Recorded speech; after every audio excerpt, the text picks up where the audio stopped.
biggest thing for those of you taking the Lsat Flex anytime in the foreseeable future, if you already have the same device that you'll be using for test day, you can actually test out your system early beforehand to get any potential issues addressed. There's actually a website on ProctorU's site, a subdomain there, where you can test out your system. And you could test it out just on your own, but you could even test it out and connect with a live rep and chat with them, and they can take over your computer to adjust the settings appropriately. It's at testedout.proctoru.com, test it out with hyphens. I've put the link in the chat here. Those taking the June Lsat, check that out now. If you're taking July, you could also check it out now. It's available 24/7. You can go on there, meet with a proctor, and they will, or tech support person, and they will adjust your computer settings so that on test day, you are ready to go.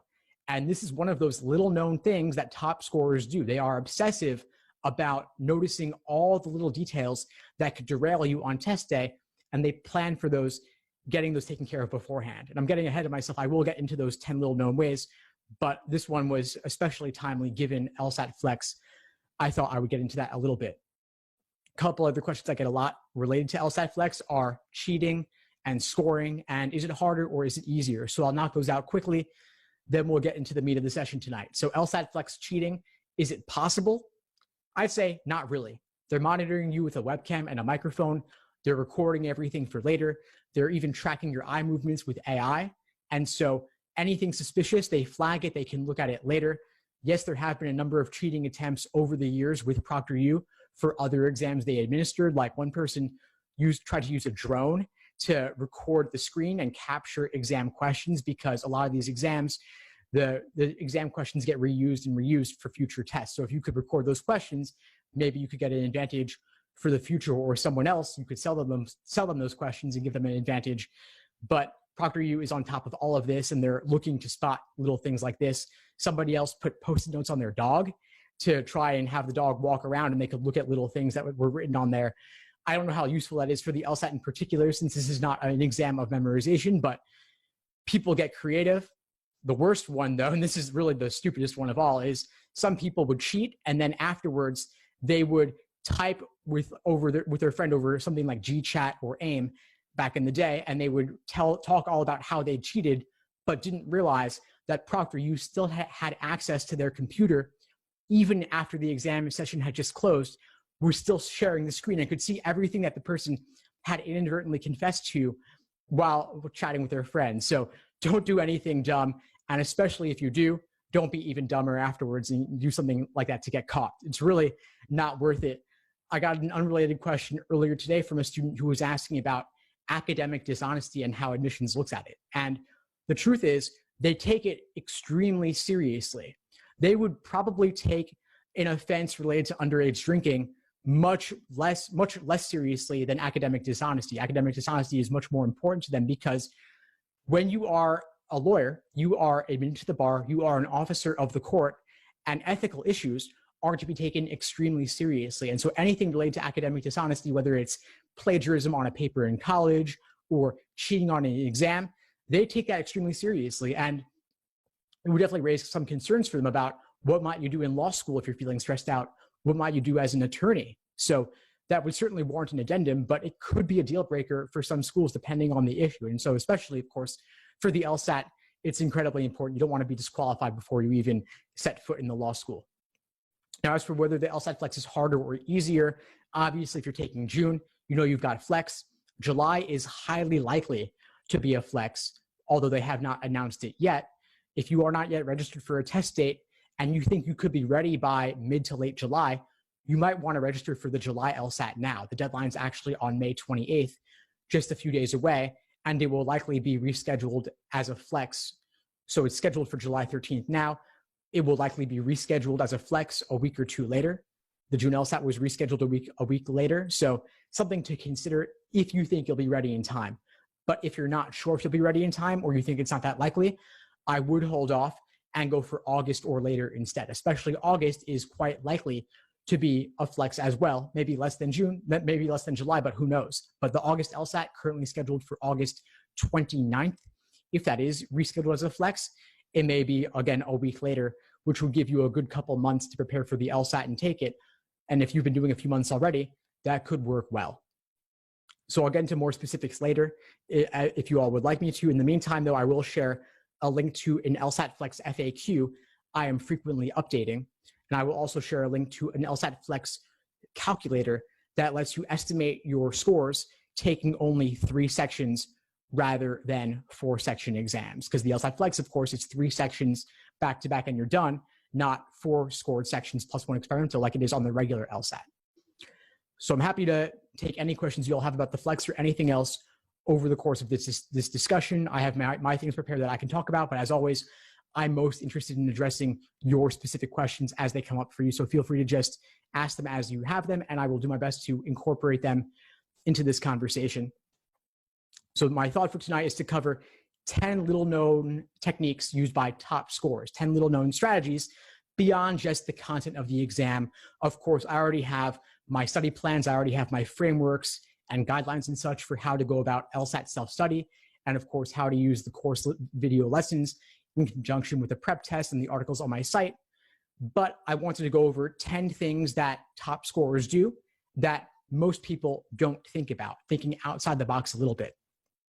So first thought I have in mind in number 1 is redoing prep tests and going beyond the numbered exams. So many students will worry about burning through material, and they will kind of save up exams to do later, or they will do fewer exams, or they will do more exams. But either way, they worry about working through or burning through all the exams. There are currently 89 numbered exams, but there are also a handful that are unnumbered that most people don't think about.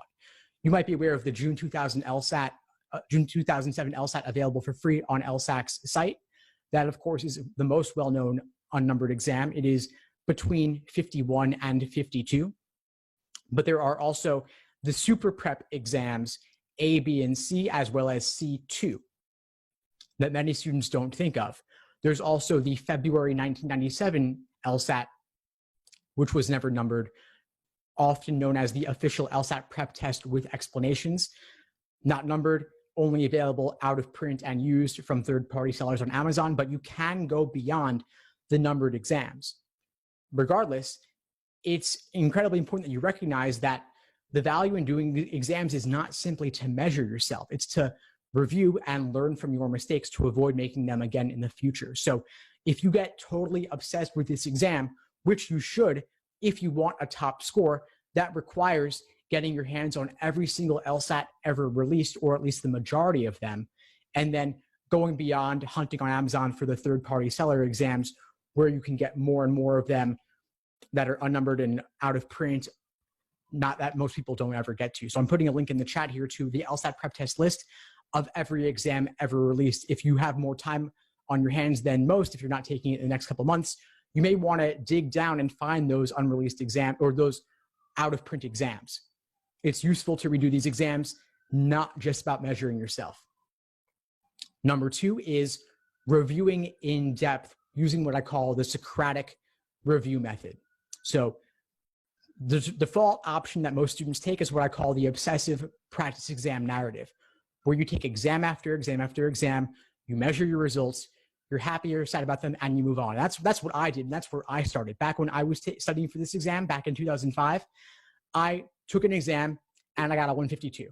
And that was incredibly discouraging for me because I had high hopes of getting into a top 14 law school. I'd gone to an Ivy League undergrad. I always thought I was good at tests, but the LSAT was just this one exam that I could not crack. So I was doing exam after exam after exam, and my scores stayed in the low 150s for months. And what really changed the game for me is when I started looking more deeply at my mistakes. I started analyzing them in more depth. And I pioneered what I now call the Socratic review method.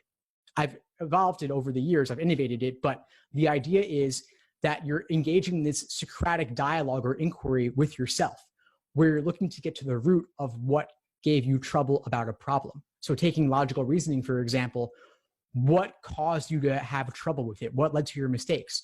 Was it an issue with the stimulus? Was it the question stem? Or was it the choices? If it was the stimulus, what about it gave you trouble? Was it the method of reasoning? Was it unfamiliar to you? Was it an issue with them using complex language or vocabulary or topics?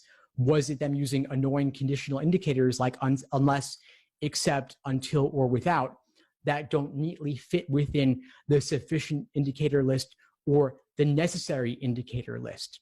Were they requiring lots of conditional statements to be linked together? Were they requiring that you use the contrapositive?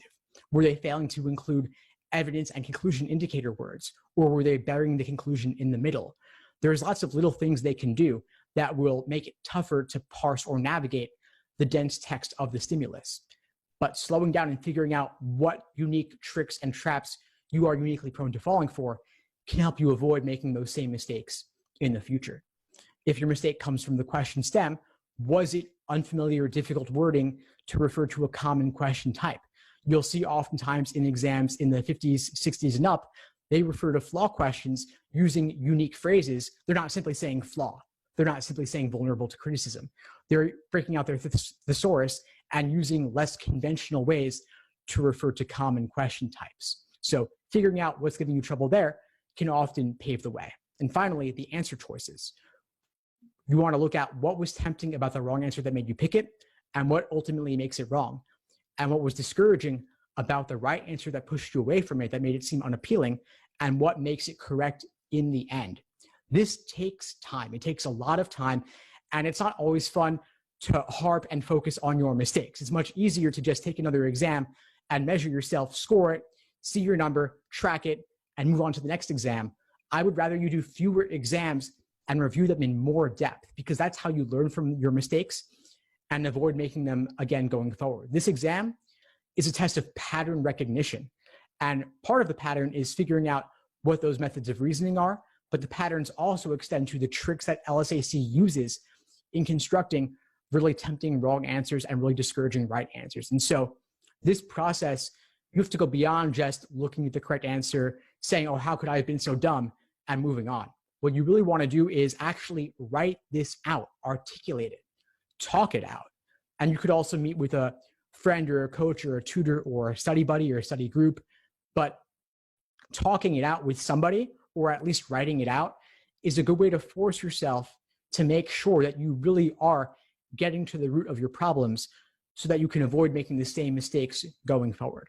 And students don't spend enough time on this, but I would want you to spend ideally at least 3 hours reviewing your results from one exam. Because if you think about it, let's say you got 15 questions wrong. You might have also had difficulty with another 10 to 15 questions, but guessed and got them right. So that could be 25, 30 questions or more that you've got to review. And if you were only spending 2 minutes per question on 30 questions, that's 1 hour of review.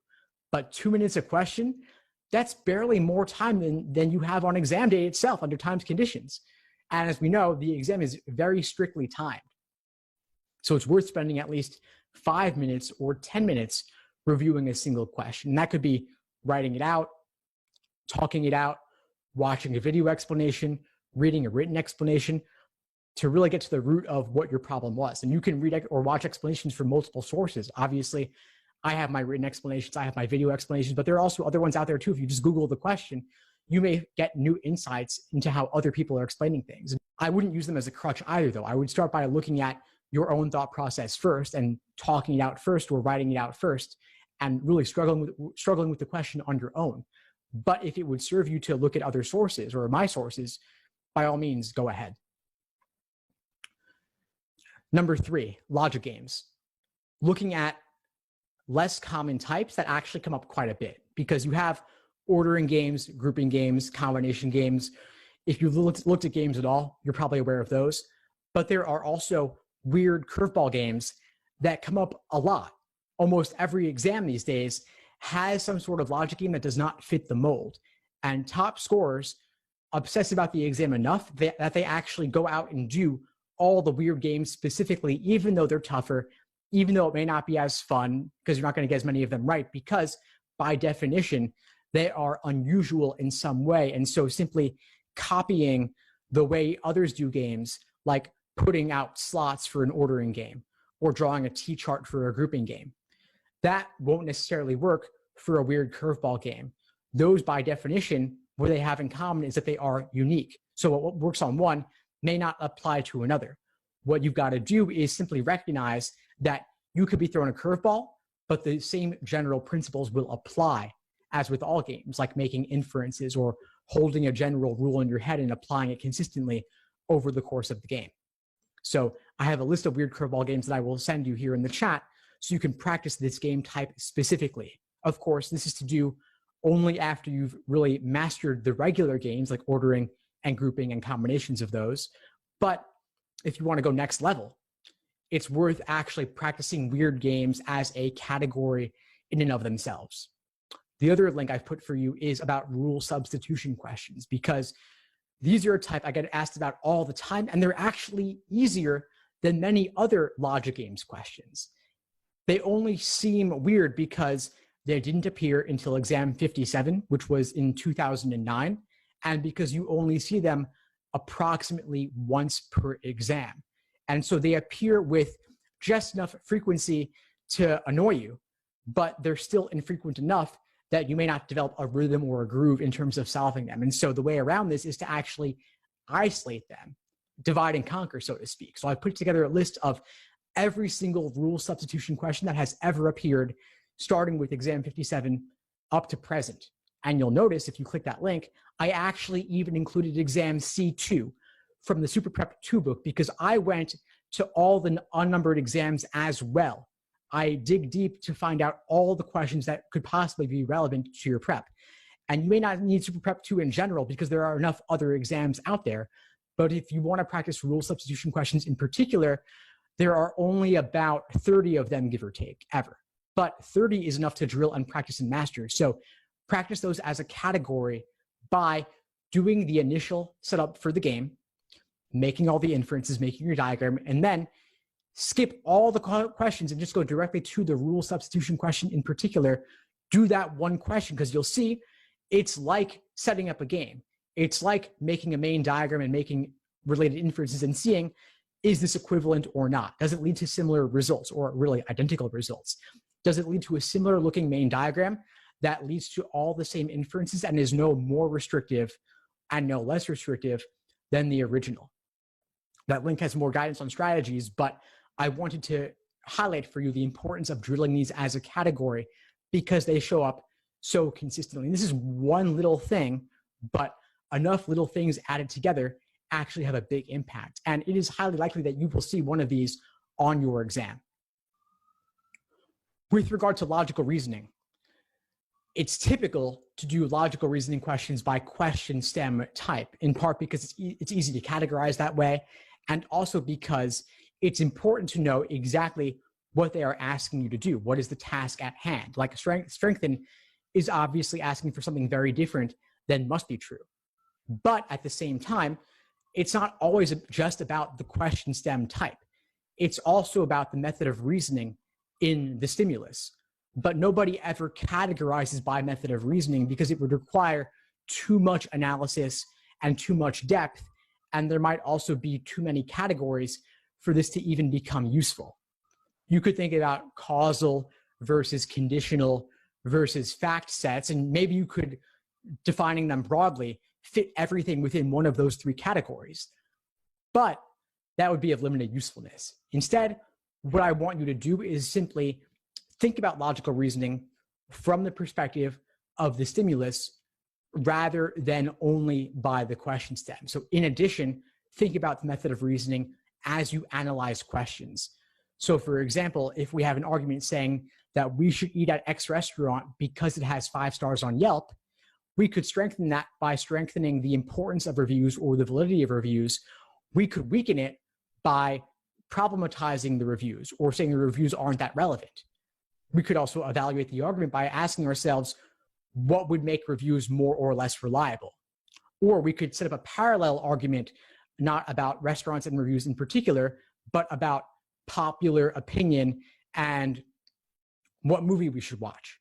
So you could make analogies there too. So I'm taking the same general argument and looking at it from a number of different angles. You could also ask yourself, what would be sufficient to guarantee that for sufficient assumption?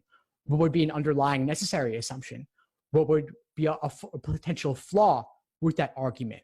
So even without the choices, we can look at the argument from many different perspectives. And that's a higher level, or at least meta way to think about these questions, aside from the question stem type. And that's important because after a certain point, once you've built the foundation, it's no longer about simply question stem type. Instead, you're getting questions wrong simply because they're hard.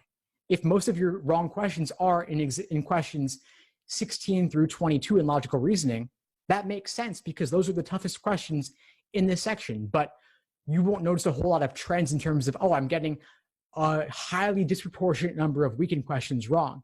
You may simply get these wrong because they're tougher difficulty level. Logical reasoning questions, as well as all questions really on the LSAT, are rated on a difficulty scale of 1 to 5, 1 being easy, 5 being hard. And you'll see this in the Super Prep book from LSAC. They put at the end of the book the question difficulty level. And you see, of course, more 3, 4s, and 5s in the second half of logical reasoning than the first half. So at a certain point in your prep, you'll be ready to move beyond question stem type and simply looking to analyze the questions using that Socratic review method I outlined earlier. Now, moving on to reading comprehension, a couple things. I noticed that lower scores tend to take a lot of notes and higher scores take few notes or none at all. And notes have never been less useful because of the digital LSAT and now the Lsatflex. You cannot write on the screen. You cannot take notes on the screen with your stylus. Instead, you're doing notes on scratch paper to the side. And again, for Flex, you get 5 pages, 5 sheets. For the digital on tablet, you get 12 to 14 pages. So notes, you can make them and you have plenty of space to do so, but they won't be on the passage itself.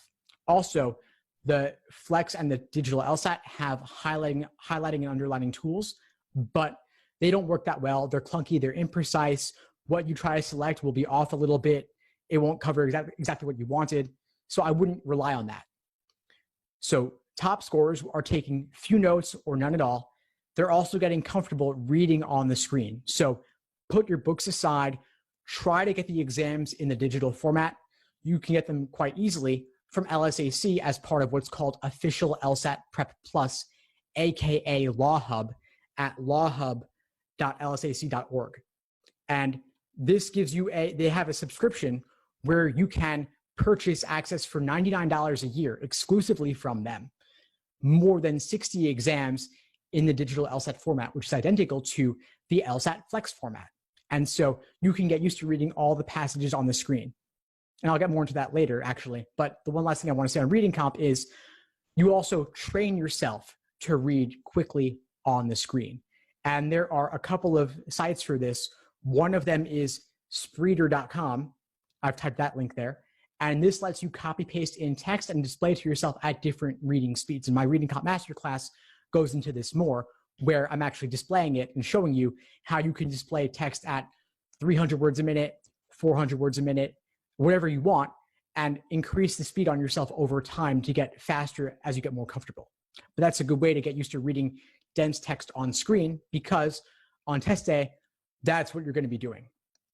Now, as for number 6, I wanted to cover Official LSAT Prep Plus. Top scores are simulating in the exact same format as test day. So you're not treating them all the same. You're not doing some questions on your phone, others out of a book, others out of a pamphlet, others out of a PDF. You're doing it the same way you'll do it on test day. And before I was saying PDFs were fine, or even books were fine, but now that we've got digital LSAT, you might as well do it the same way you'll do it on test day. And your access is good for 1 year from LSAC. So assuming you're taking the LSAT in the next year, you might as well just get it now. If you're not quite ready yet, though, you could get 2 of them in that format for free inside your lsac.org account. They are currently making available 71 and 73 for free, which were from about 2014 or so, still perfectly recent, still perfectly relevant. And then when you're ready to level up your exam prep, you would then purchase the access to get most of them. But you want to be simulating test day down to every single little detail. That includes the format of the exam. That includes the timing. So once you're ready for timed exams, you're doing those 3 sections back to back, no break, and you're done for the flex. For the regular, the 5-section exam, you're doing 3 sections back to back, no break, then a short 10-minute break, then 2 more sections back to back. But you are mimicking everything as precisely as you can.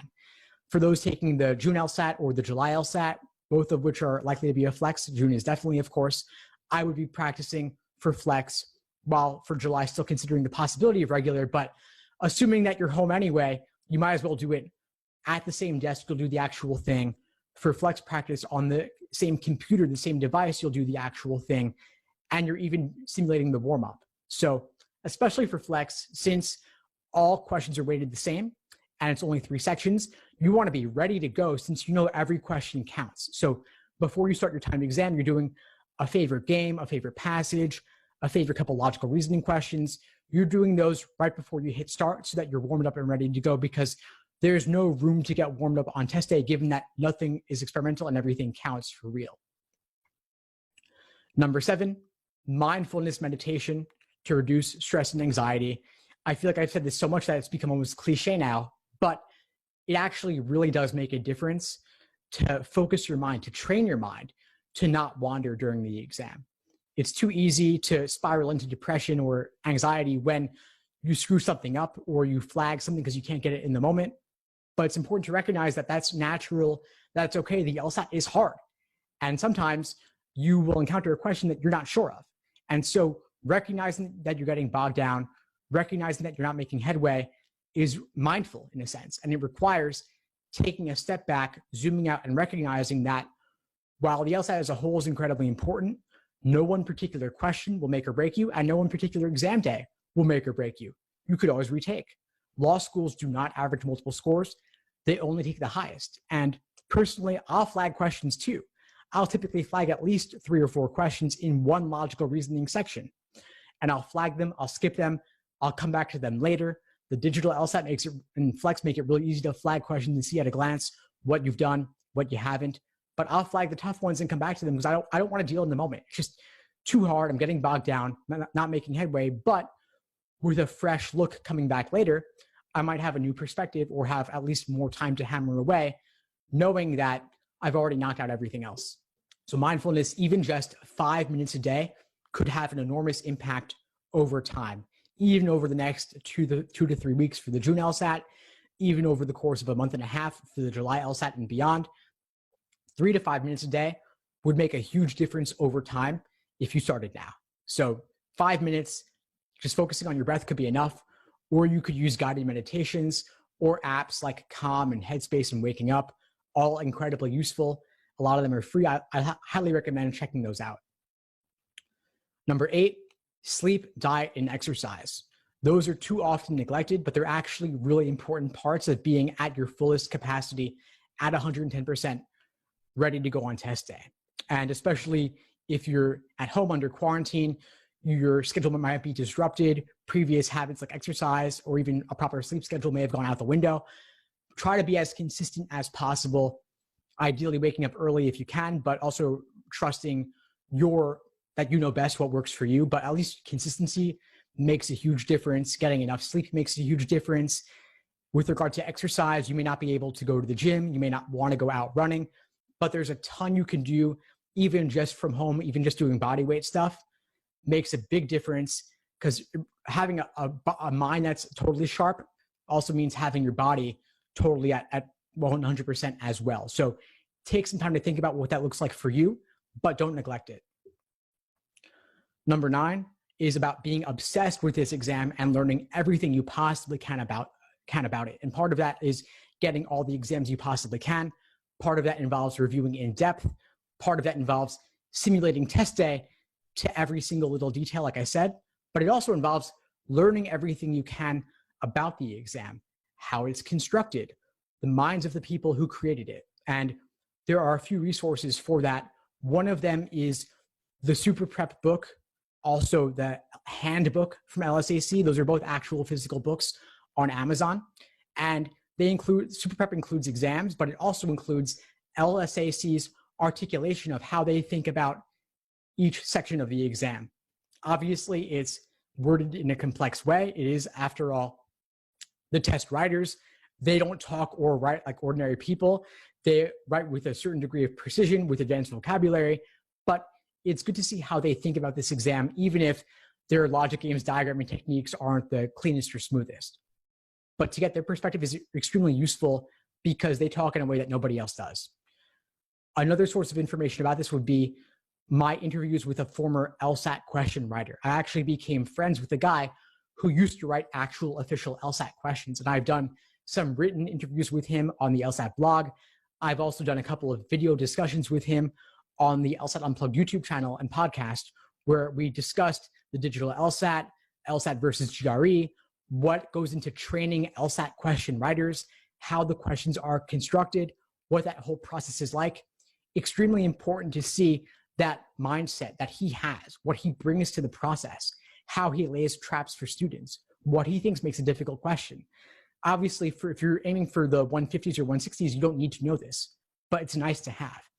And for the 170s, I really believe that getting inside the minds of the test makers and seeing the exam from their perspective is incredibly important. So these are some unique resources I put together in conjunction with Dr. Stephen Harris, because I thought it was really important to see for your benefit, what goes into making this exam. And I was curious as well, honestly. So check those out. Just search the YouTube channel, search the blog. If you can't find it, email me and I'll send you the links. Finally, number 10, and this is kind of unique to Lsatflex in particular, choosing your exam time of day. One cool thing about the Lsatflex is that you have a lot more flexibility regarding when you take the exam. So you can play to your strengths. If you're a morning person, you could take it at 9 a.m. If you're a night owl, you could do it at 7 p.m. or anytime within that entire range. And then for regular LSATs in person, you could choose a morning test date or an afternoon test date. Most of them are in the morning at 9 a.m., but there are a handful that are at 1 p.m. for the in-person. So assuming there is an in-person exam when in the near future, you would opt for that. But for the flex, you could choose any time between 9 a.m.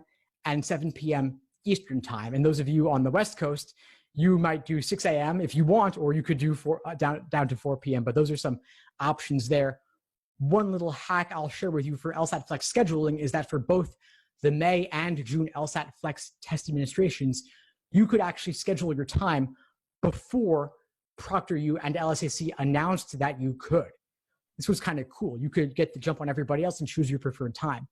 The way to do this is that on the day of scheduling, the day that scheduling opens, before receiving the email from LSAC about logging in and scheduling, you can go on to ProctorU's site with the login that they had previously created for you without telling you. You log in with your LSAC account email address and then you reset the password on that account. So you go to reset password, forgot password, you activate it for your LSAC email address, and they will let you reset it and log in sometime several hours before the actual scheduling is announced. So you can go in there and choose your preferred time and your preferred day.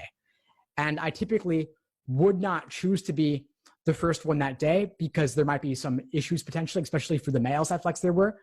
But you may also not want to choose the last time that day because there could be a backlog with longer proctor wait times. So some things to think about there, but regardless, scheduling early, hey, if you can, why not? Now I've got a number 11 here as a bonus. LSAC has become a lot more liberal in recent years with granting accommodations for things like extra time. There have been a number of lawsuits around this because they were too strict in failing to grant those accommodations to those who really needed them. And so since then, they've become much more liberal. If you can provide the appropriate documentation, you can get extra time on the LSAT. You could get time and a half, you could get double time, and obviously on an exam as strictly timed as the LSAT, every minute counts. And if you have difficulty focusing, you have issues with ADHD or ADD, you could get a doctor's note, get an evaluation, and apply to LSAC for extra time, and you'd be likely to get it if you get that confirmation from the doctor. And obviously makes a huge difference if you were previously struggling to finish the sections in 35 minutes. With time and a half, you get 53 minutes per section. Obviously, this is not something to abuse, but if you think you might qualify, it's worth exploring the option because law schools will never know that you got extra time. It is not noted on your score report, in part due to one of these lawsuits. They are not able to notate that at all. Law schools will treat them the same. They won't even know themselves. And so that can make a huge difference for you on an exam as quickly timed as the LSAT. So that's what I had planned for tonight. I saw a couple questions in the chat that I will get to, but please feel free to ask more. I'm happy to address them as I can. So Judy was asking about the August LSAT Flex. How long is it likely for the August LSAT to be pushed back? Well, for the June LSAT, it was initially going to be June 8th, and they pushed it back about 1 week. The June LSAT Flex is June 14th and June 15th primarily. So they pushed it back about a week. So I would expect, if it's similar, that the July LSAT scheduled for July 13th might be rescheduled the week of July 20th. The August LSAT is scheduled for August 29th. Maybe they'll push that back for early September. Or if they decide far enough in advance, maybe they'll schedule the exact same week, the exact same day. Who knows? But they have typically been taking a wait and see approach with rescheduling these LSATs because they're very hopeful to do them in person. So I don't know when they'll announce. I would hope they would do so soon so that people have more notice and can adjust their schedules appropriately, but it's anyone's guess really. They haven't even made a decision on July yet. And Ava's asking, if you're taking the August LSAT and you don't know whether it'll be a flex, would you focus on LR or focus on all three sections equally? Good question. I mean, I would say be ready for anything, aim to master all the content. And so of course, you're right that there is a difference in weighting where the regular in-person LSAT logical reasoning is half of the scored content. On LSAT Flex, it's only about 1/3 of the scored content. And so if you're taking Flex, I would say maybe do less on LR and more on the other sections, games and reading comp, since that's how they're weighted. But when you don't know, the best course of action, of course, is be ready for anything, aim to master it all. There's not much more I could say than that, really.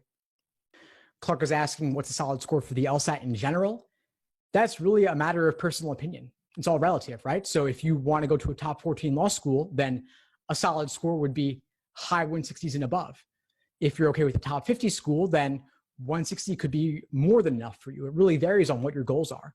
The median LSAT score is a 151. So anything above that, you're already doing better than a majority of people.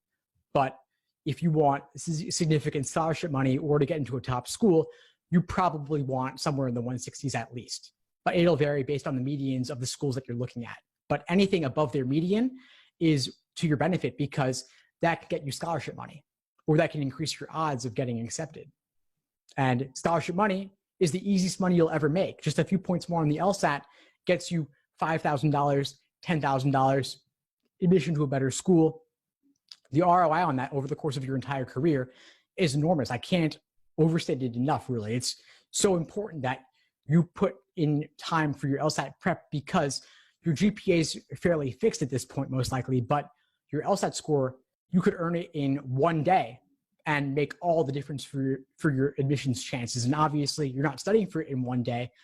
You're doing at least 2 to 3 months, preferably 5 to 6 months in order to reach your fullest potential, but it's worth it. Even just a few points more makes a huge difference. And that's why I advocate retaking.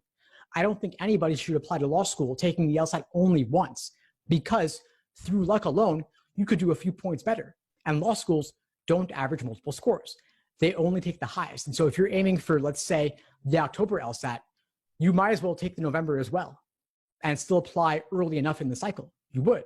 And through luck alone, you do 2 to 3 points better. Awesome. You do worse, no big deal. They only take the highest. But all you've got to do between October and November is stay fresh on the LSAT for another month. Maybe do a timed exam or 2 per week. And if you improve your understanding on top of staying fresh, you could do even better.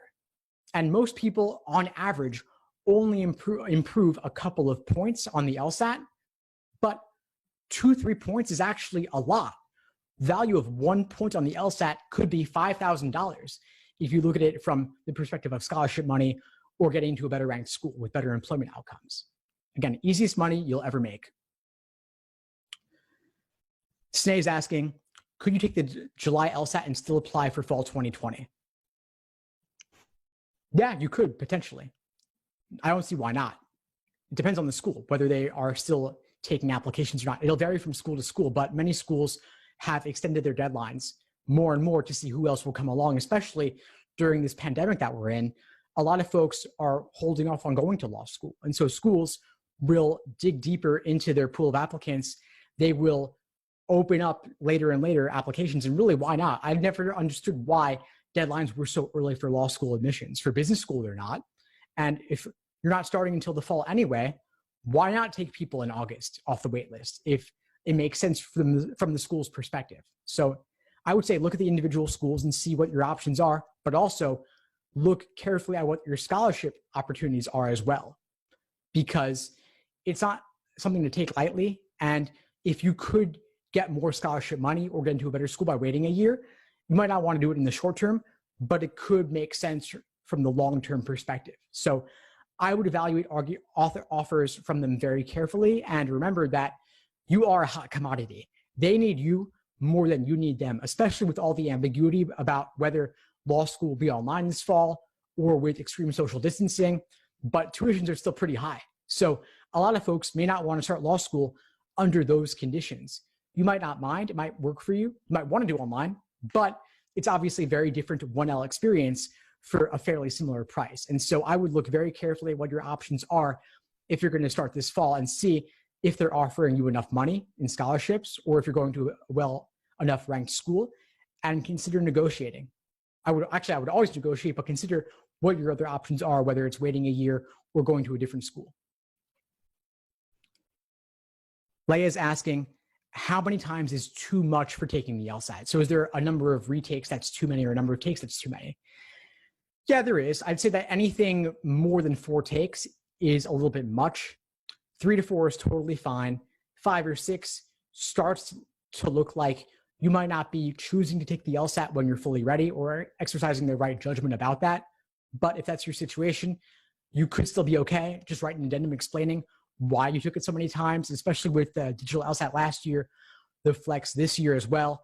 They are understanding that there were some format issues with all the changes that may not have worked for you, or being confusing, or proctoring may not have been so smooth, of course. And so they will understand. Just write an addendum. And the way to avoid being in that situation is really make sure you're only taking it when you feel reasonably confident that you're going to get the result that you want. And so if that requires postponing or withdrawing your registration, do it. If you postpone or withdraw, law schools will never even know that you were registered for that particular test date. But it is what it is. If you already took it 5 or 6 times, just write an addendum. Ultimately, though, what they want is the score. They want the highest score. So I would retake if you have not yet gotten a score that you want to apply with. It's better to take it one more time and get a higher score than to worry about having too many takes on record and applying with a lower score. Mishan's asking, have I ever heard of getting a waiver from LSAC for an under the desk footrest? That's a good question. I have not heard about that. Of course, I assume that you're referring to taking the Lsatflex online from home. And I would ask LSAC about that. I would ask them if they are okay with the footrest. I know that they say nothing under your desk, but maybe they could make an exception for that one. And then for taking it in person, I'm not sure if they would let you bring a footrest. I would say probably not because of cheating concerns somehow, but I would contact them and ask. I can't say much more than that. Noah's asking about the best date to take the LSAT for applying for fall 2021 admissions. The best date, Noah, is whenever you're ready. So if that requires delaying it, delay it. But you could take August or October or November, or even this July if you'll be ready in time, and still apply fairly early in the cycle. Anything this calendar year to start law school next calendar year is perfectly early. And even taking the LSAT in January or February isn't as late as it was in the past. It's still preferable to take it earlier if you can, but better to take the LSAT later and apply later with a higher score than to take it earlier when you're not as ready, just to apply sooner. So in other words, a 163 in November is better than a 161 in October, and a 165 in January is better than a 163 in November. So take it later if that's what is required to get a higher score. Another question on how many practice tests is roughly a good number before taking the actual? Great question. So I would recommend taking at least 10 full-length timed exams before test day, ideally. 10 dry run-throughs. And for the flex, that's pretty easy because it's 3 sections, not 5. Relatively easier to complete 10 of those than 10 5-section exams. But either way, I would aim to do at least 10. If you're taking the LSAT in 2.5 weeks for June, don't try to necessarily fit in all 10. You could do 5 and that would be enough. But if you're taking the LSAT in at least a month or 2 from now, 10 is doable, doing maybe two or three a week on average. I'd say more likely to do 2 a week 5-section exams, and then maybe 3 a week 3-section exams, because 3-section exams are less taxing than 5-section exams are. But I would aim to do at least 10 so that it really becomes like second nature to you, that becomes rote to do an exam and dealing with the endurance and the pacing, and then of course reviewing it afterwards. I would never do more than 3 exams in a week though, because you don't want to burn out, and you also wouldn't have enough time to review them in sufficient depth. But 2 to 3 a week, totally fine. My rule for this is maximum 3 exams per week and minimum 3 hours reviewing each exam.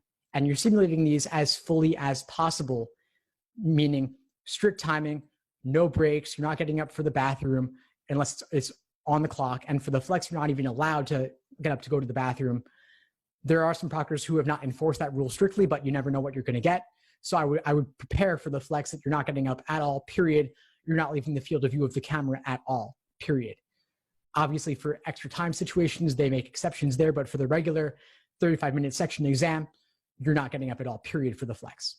A follow-up about the flex here. For the July LSAT, 3 sections or 4 sections. I would do 3 sections because that's what you'll do on test day. You could do the occasional 4-section exam to push your endurance a little bit.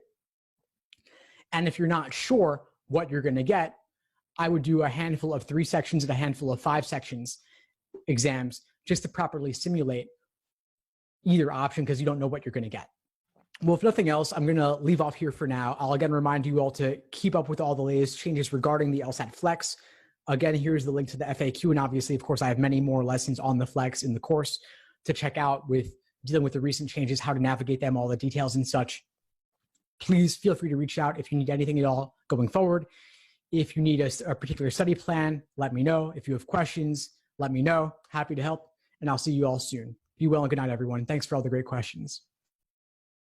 Thanks for tuning into the show. Please subscribe if you haven't done so already to be notified of new episodes as I release them. And feel free to reach out if you need anything at all as you move forward with your prep. I'm happy to help however I can.